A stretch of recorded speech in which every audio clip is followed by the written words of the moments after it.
Buick and Togethxr have teamed up to increase representation and gender equality in sports because girls everywhere deserve a chance to play on a level field.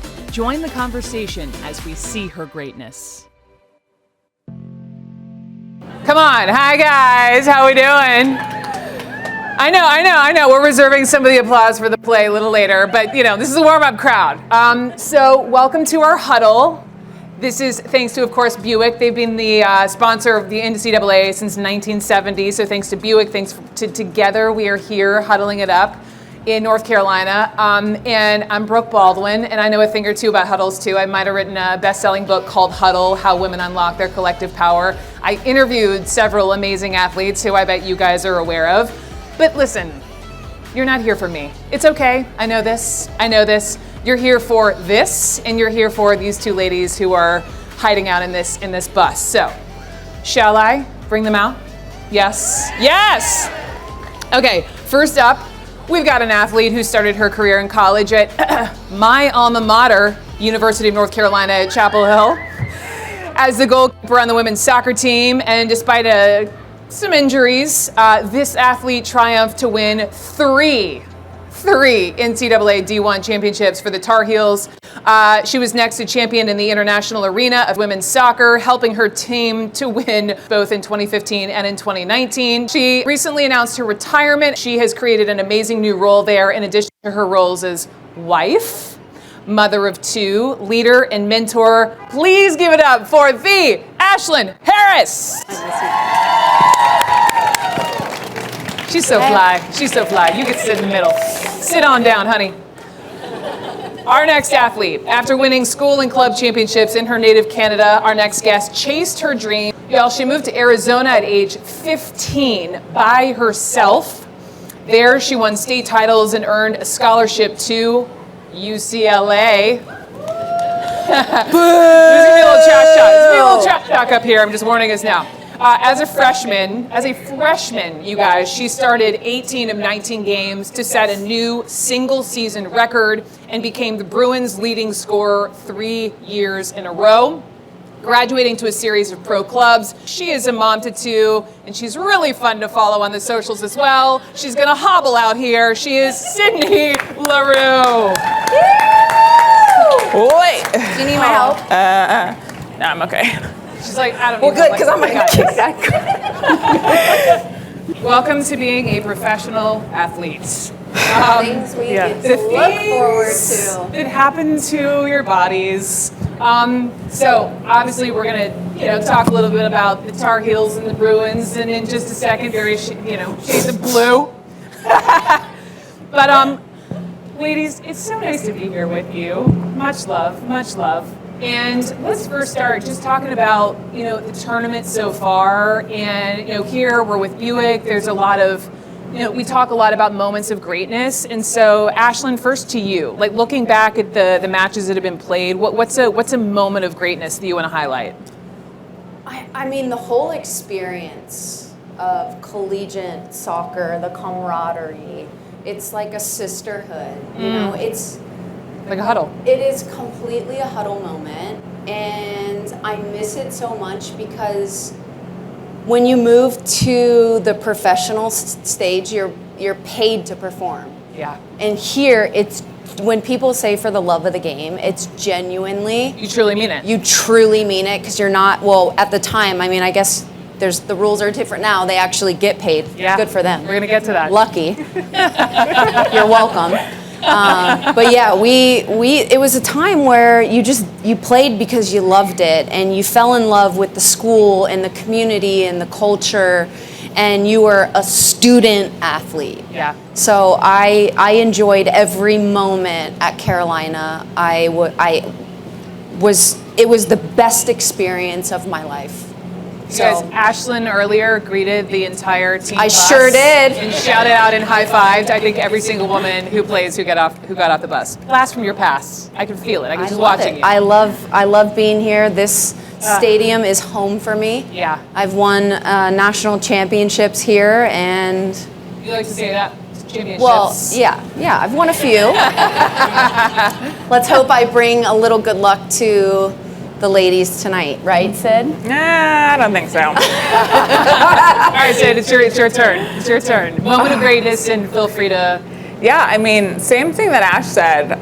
Going to UCLA, those 4 years, you really learn about yourself. And I don't think you can do that anywhere else but college.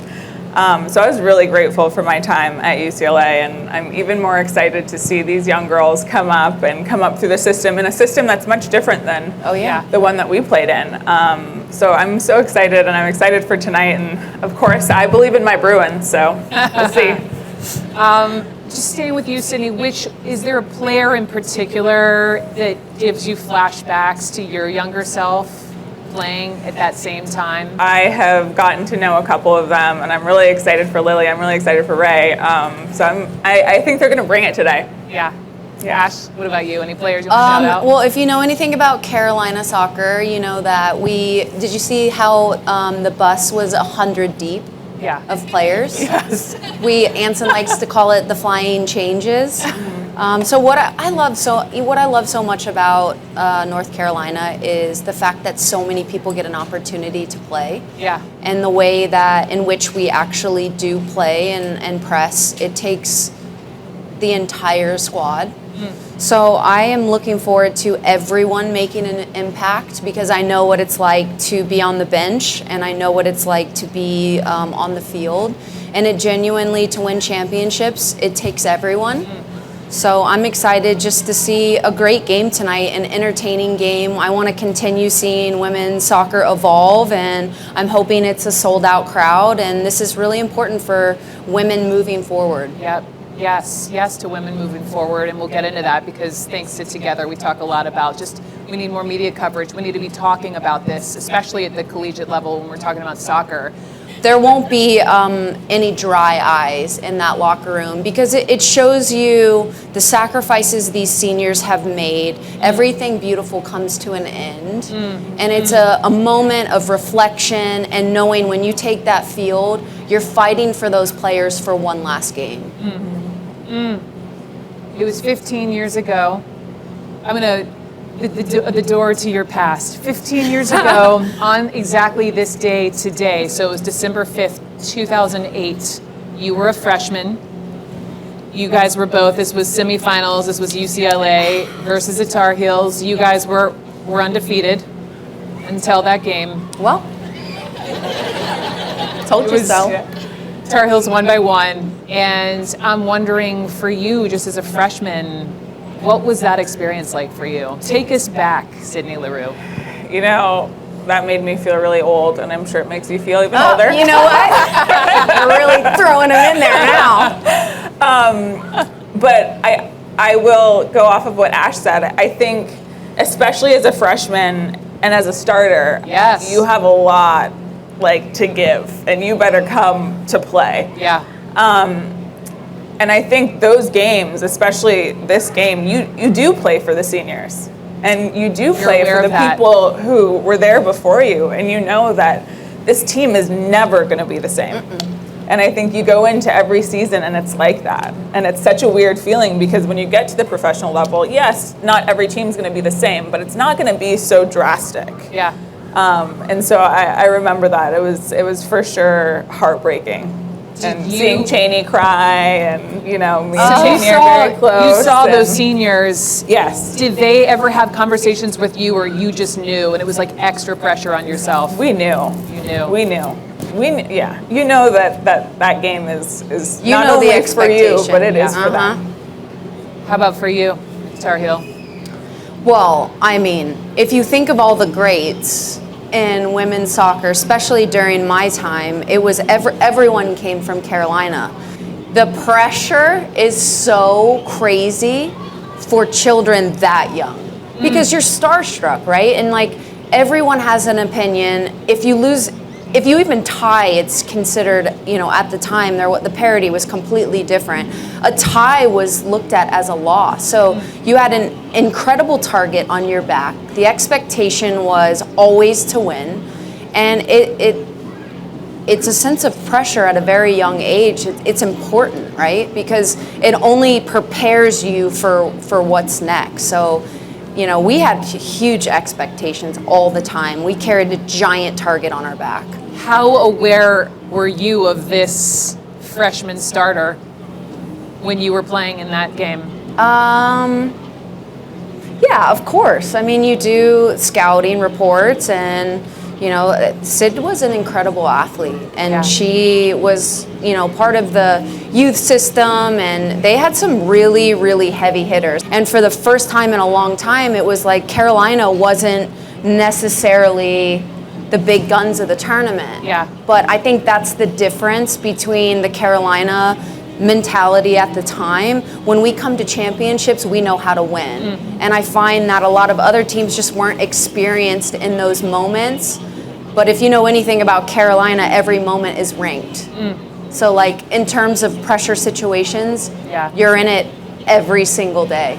I guess my point too is, little did you know that this starting freshman would eventually become such a dear friend that she would be officiating your wedding over a decade. Friend, yes. Over a decade later. Yes. So you guys have both played around the world, many a major, high pressure environment. I know it's like picking your favorite child, but what was your favorite team and why? She really gonna put us through that. I'm gonna go there. I mean, we had, as crazy as some of our times were in Orlando, we had a lot of fun in Orlando. We were together for a long time in Orlando. We actually lived in the same, we lived 8 houses down from each other, so we would walk every night to each other's house. Yeah. And when I found out I was pregnant with Cassius, who was running somewhere around here.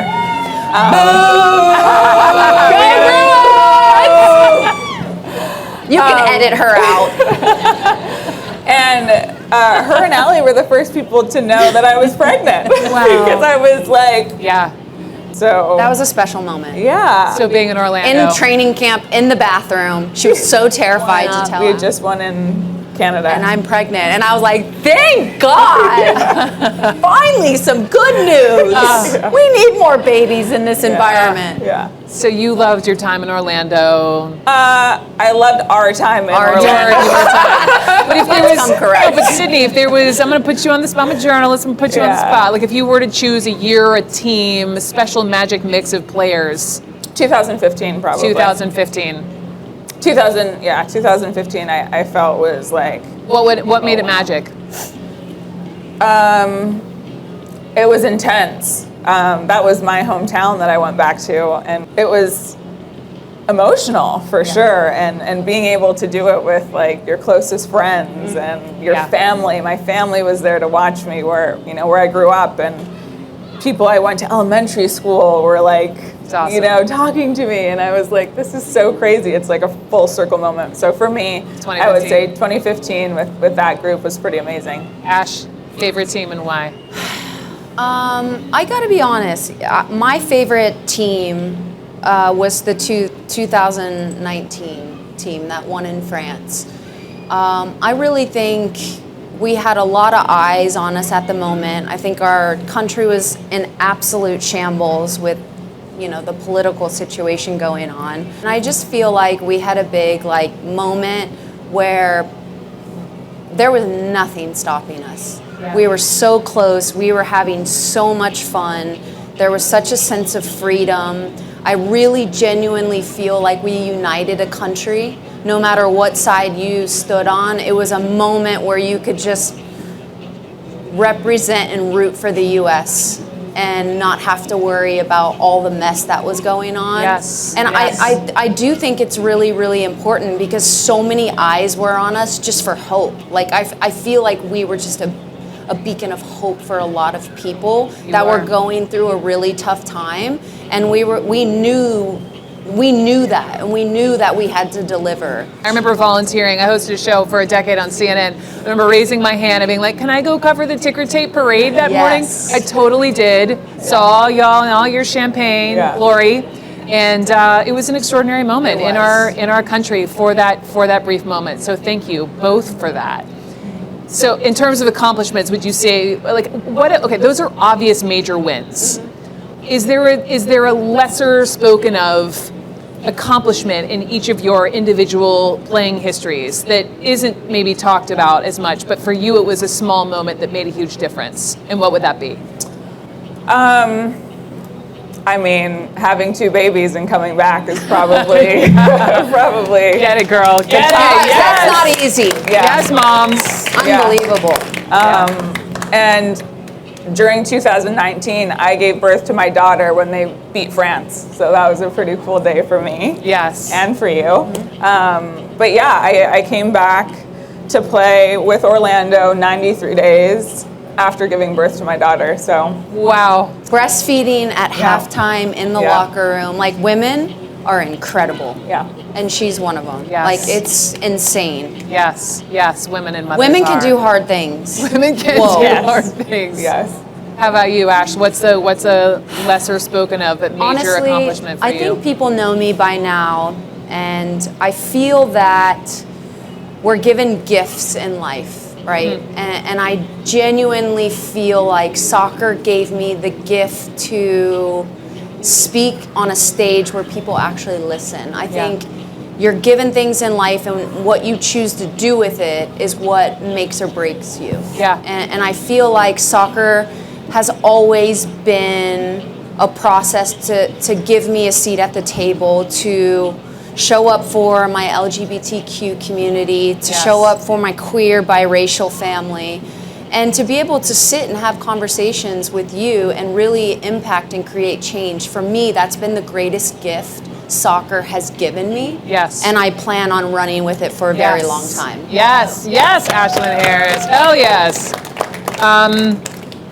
Not to bring it down, but I know y'all win a lot, but when you lose, how do you deal? How do you deal with losing? I think failure is a really, really important thing and a very important process, and Sid knows this. You know, we do win so much, but you only really find out about yourself and your character and how you respond when you're in the trenches. So we learn the most about ourselves and as a team with failure. Even though it doesn't happen often, it is important to learn and dig into those moments to find growth. And we do that. We pick apart, we hold each other accountable to a level I'm sure most people are like, whoa, relax, give yourself grace. But we just don't, because that's what it takes to be the best in the world. Yeah. I'm just gonna sit on that for a minute. Oh, you can speak though. I feel like I hate seasons where you don't lose. Wow. It happened to us in 2008. Yeah. It happened to me in Seattle in 2014. We went the entire season without losing. And then you get to the final and you're like, well, we better not lose here. And sometimes that's what happens. And you don't know what it feels like to be down, you don't know. And so I always say it's important and it's healthy to lose. And I think you do. You grow and you learn about yourself. You learn about your teammates through your losses. You become closer through your losses. And I think sometimes losing is more important than winning sometimes. I just want to bottle up both of your answers and take it with me and tattoo it on my arm, because that does not just apply to soccer, okay? What about, and you touched on this earlier about how these players now get to, are allowed to be compensated. What is the biggest change, do you think, from when you guys were playing at the collegiate level to now? Biggest change, good, bad, or indifferent? We were extremely poor. Yeah, I mean, She said we were extremely poor. I was like, how do I pick up classes and sell my books to get gas money? And, I'd swipe my Mom, can you put $5 in my account? I definitely didn't have that luxury. I was like, what teammate's going to give me their gas card? Really? Oh, yeah, it was tough. College is tough. Very different. Now, this new generation of athletes, they get to be compensated for their likeness. Yes. We did not have that. Their name, their image, their likeness. Oh my God, all of it. How will that change the game, do you think, for athletes and specifically for women's sports? I think people won't be as eager to leave because now, there's so much money in sports, even on the women's side, right? We're nowhere near where we want to be, but before it was like, women were making $30,000. They were like, we might as well stay in college, get our 4-year education paid for. Yeah. And now that's just not the case. So I think now that they've changed this, it's going to help players stay in collegiate sports, because before it was like, how quickly can I get in and get out? Yeah. And it was hurting the institutions, because it always, what people don't realize here is when student athletes don't graduate and they leave early, it actually hurts the school statistics. Yes. And it's a big topic that people don't talk about. Well, as a student and having gone to Carolina, you want to show up, you want to watch those big names play soccer, basketball, football, and when they bounce early because they want to go get a paycheck and play at the professional level, as a student, it sucks for us. Yeah. No, so for women though, how will it help? How can, now, these younger collegiate women getting paid, able to like get their name out there in a way that, it was more difficult, I guess, for you guys. Like, how will that help women specifically, Sydney? See, we've had this conversation a lot, actually. Or will it? Maybe you see it differently. Because I think when we didn't have anything, it was a grind, and we would do anything just to be able to be the best, because we needed to get there. So I think that the hunger was a little different back in our day. And now you have the ability to be hungry, but also make money on your likeness. So I think there's a little bit of a balance. But I do think going to school was one of the best things that I ever did. I was the first person to graduate in my family. Amen. From college. Which was very, Which was very, very, very important to my mom. Yes. And I think, again, you learn so much about yourself in college in those 4 years. And I don't think you can learn that about yourself in a professional environment. So I do hope that it helps women stay in college and make money, and they're able to, make money and still be hungry for the professional world. Keep the hunger alive. Yeah. Speaking of you and keeping the hunger alive, so big news from you. Big news from you, retiring, to borrow the Serena phrase, you're evolving, is what I prefer. Yes. Yeah. This is what it looks like to be retiring as a professional soccer player. That's how I get out of bed now. Girl, first of all, thank you for all your years. Oh, you're so sweet. You are such a baller. And what are you up to now? Well, my new role is the Global Creative Director. Yes. I am... Love that. I'm literally just there to make everyone look incredible. That is my job. I'm the creative mind behind... Do you think she's capable of this? Yeah?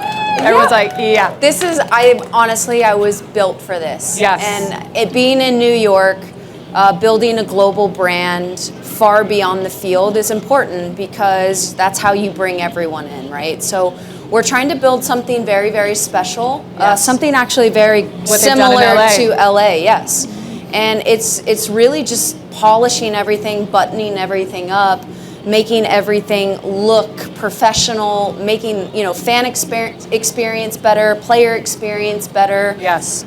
Which is only going to attract more marketing dollars, more investors, and my job is to sit at the table and continue to try to grow women's sports and make it what I truly believe it's capable of being. And LA's it's a great model to show what women's soccer can be in our country, and I genuinely feel like this is just the start. I look for, selfishly being now a Southerner, but I'm a New Yorker the last decade, I am so excited to watch you and watch what you do, because y'all, it is an extraordinary experience. Walking in that Bank of California stadium, everyone decked out in pink, the whole experience, the players, the watching who's along the side, looking up at Glennon and Abby, I mean, it's a whole thing. And I'm curious for you, just A, what is that like? B, how is your body? Yeah. And C, have you started to think about a la this one here, post playing roles? I mean, you saw how electric that stadium is. It is the same. That's what women's soccer deserves. Yes. And they deserve that everywhere. Of course, we had lots of injuries, but we still, I'm proud of that team. We went through a lot. But it is like the complete experience, and it's everything that you would ever want to play for. So I am so happy to be there. I think I played like a game and a half before I had a season-ending injury. But yeah, I now am on the mend. I'm like 2 weeks out of surgery, and now we just get better. And have I thought about what I'm gonna do afterwards? No, I think I still have a lot of years ahead of me. Great. So great. Everyone's like, yes, yes. So, Ashlyn, you played club soccer with the boys till you were 15. 15, yeah. What was that like for you? How did that prepare you for next level play? And which players did you look up to back in the day? Well, when we were growing up, because we're a little bit older than Sid, women were just not on TV.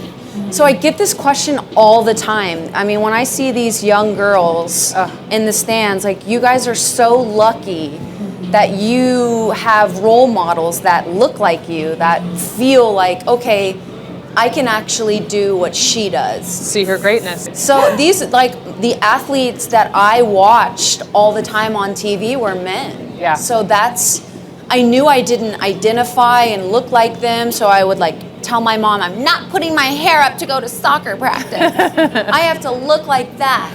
So it's just I felt like I couldn't really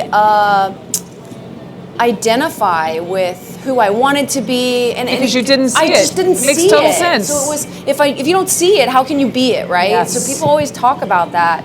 So it was a really hard time for me as a young player. Yes. And I'm so happy that the younger generation gets to see women's tennis and women's golf, like, you name it. Yeah. It's an incredible time, and I'm very excited for this younger generation because I didn't get that. I think that's a perfect segue just to you on can you just speak, Sydney, to the importance of media coverage, seeing women on TV, seeing women athletes on TV, and who you looked up to? Yeah, I mean, same. I didn't really have anyone to look up to. Have you seen her pictures as a kid? That looked like me. And I remember when we were in Florida, and this little girl, got through all of these, she was just trying to get to me.